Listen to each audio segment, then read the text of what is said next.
उत्तराखंड के ऋषिकेश में जानकी झूला घाट पर गंगा का जलस्तर अचानक बढ़ने से हरियाणा से आए करीब 100 श्रद्धालु एक टापू पर फंस गए। जल पुलिस ने तत्परता दिखाते हुए सभी को सुरक्षित बाहर निकाला।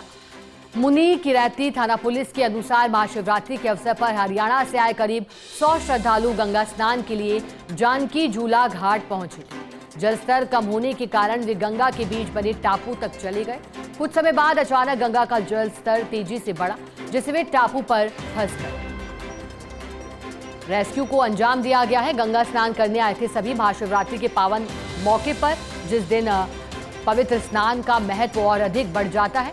लेकिन जलस्तर बढ़ने से सभी श्रद्धालु टापू पर फंसे, लेकिन फिर जो रेस्क्यू टीम है उसने सकुशल बाहर निकाला सभी श्रद्धालु। अब उत्तराखंड के चमोली से बड़ी खबर मिल रही है। बद्रीनाथ में ग्लेशियर टूटने से बड़ा हादसा हुआ। 57 मजदूरों के बर्फ में दबे होने की खबर आई। ग्लेशियर टूटने से माणा गांव में फंसे सभी मजदूर। सड़क निर्माण में लगे थे 57 मजदूर। और देखिए 3-4 दिन से ये खबर बड़ी चिंतित भी कर रही है और 57 मजदूरों को कब बाहर निकाला जाएगा, इसको लेकर सवाल भी खड़े कर रही है।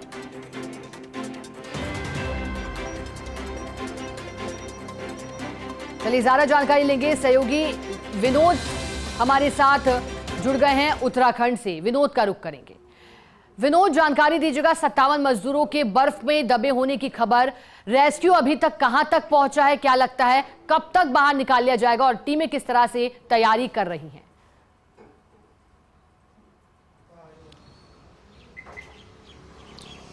बिल्कुल देखिए शिखा, ये एक बड़ी खबर उत्तराखंड के बद्रीनाथ धाम से आ रही है और एक ग्लेशियर टूटने की बात सामने आई है, जिसमें अभी तक 57 लोगों को फंसे होने की सूचना मिल रही है। एक बड़ा ग्लेशियर टूटने की खबर सामने आई है, जिसमें अब तक करीब 10 मजदूरों को सुरक्षित निकाल लिया गया है। लिहाजा भी पूरे 57 मजदूर बताए जा रहे हैं। और जिस तरह से प्रशासन को इस खबर का जैसे ही सूचना मिली तो बीआरओ या फिर एसडीआरएफ स्थानीय पुलिस बल है वो मौके पर पहुंच रहा है। और हालांकि अगर बात करें, अभी आईजी गढ़वाल राजीव स्वरूप की ओर से जो जानकारी दी गई है कि 57 मजदूर जो काम कर रहे थे उनमें से 10 लोगों को सुरक्षित निकाल लिया गया है। और ये पूरी घटना शिखा ग्लेशियर के टूटने के कारण हुई है। और आपको ये भी बता दें कि लगातार उत्तराखंड में 36 घंटे हो गए हैं, पहाड़ों से लेकर मैदान तक बारिश का सिलसिला जारी है, जिसके चलते ग्लेशियर टूटने के कारण ये घटना हुई है।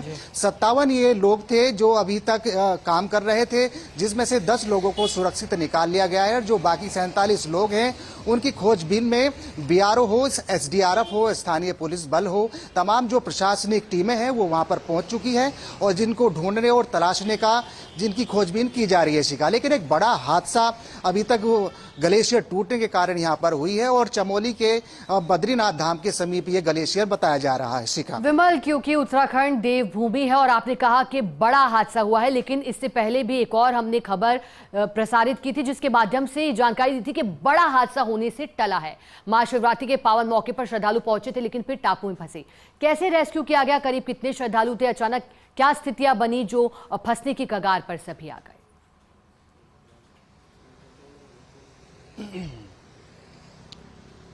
बिल्कुल देखिए शिखा, ये ऋषिकेश की घटना है और पिछले जैसे हमने जिक्र किया कि करीब 36 घंटे हो गए हैं और 36 घंटे से बारिश का सिलसिला जारी है। हालांकि अभी राजधानी देहरादून में बारिश शुरू की है, लेकिन पूरी तरीके से मौसम का मिजाज उत्तराखंड से जो पहाड़ से लेकर मैदान तक है वो बदला हुआ है।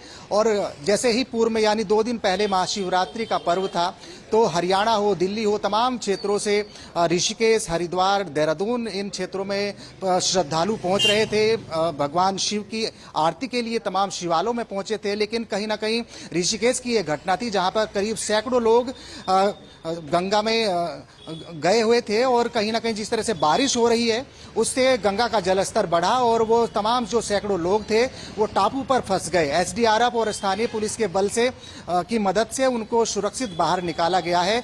लेकिन कहीं ना कहीं जो दिक्कतें हैं वो ऐसा नहीं है कि थमने का नाम ले रही हो। कहीं ना कहीं अभी बारिश का सिलसिला अभी और बना बना रहेगा शिखा, क्योंकि मौसम विभाग ने अभी अगले 2 दिनों के लिए बारिश और बर्फबारी का अलर्ट जारी किया गया है। और आपको ये भी बताऊं शिखा कि ऊपरी पहाड़ी इलाकों में चाहे केदार धाम हो, बद्रीनाथ धाम हो, गंगोत्री, यमुनोत्री, ये तमाम जितने भी ऊपरी पहाड़ी इलाके हैं या खासकर जो 3000 मीटर से ज्यादा ऊपरी पहाड़ी वाले इलाके हैं वहां पर कहीं भारी बर्फबारी हुई है। और ऊपर जो निचले इलाके हैं जिसमें हरिद्वार है, देहरादून है, जो बिल्कुल विनोद, और उम्मीद यही है जनपद कि चुनौतियां तो आई हैं लेकिन जल्द ही स्थिति नियंत्रण में होगी। शुक्रिया आपका विनोद, साथ जुड़ने के लिए, पूरी जानकारी के लिए।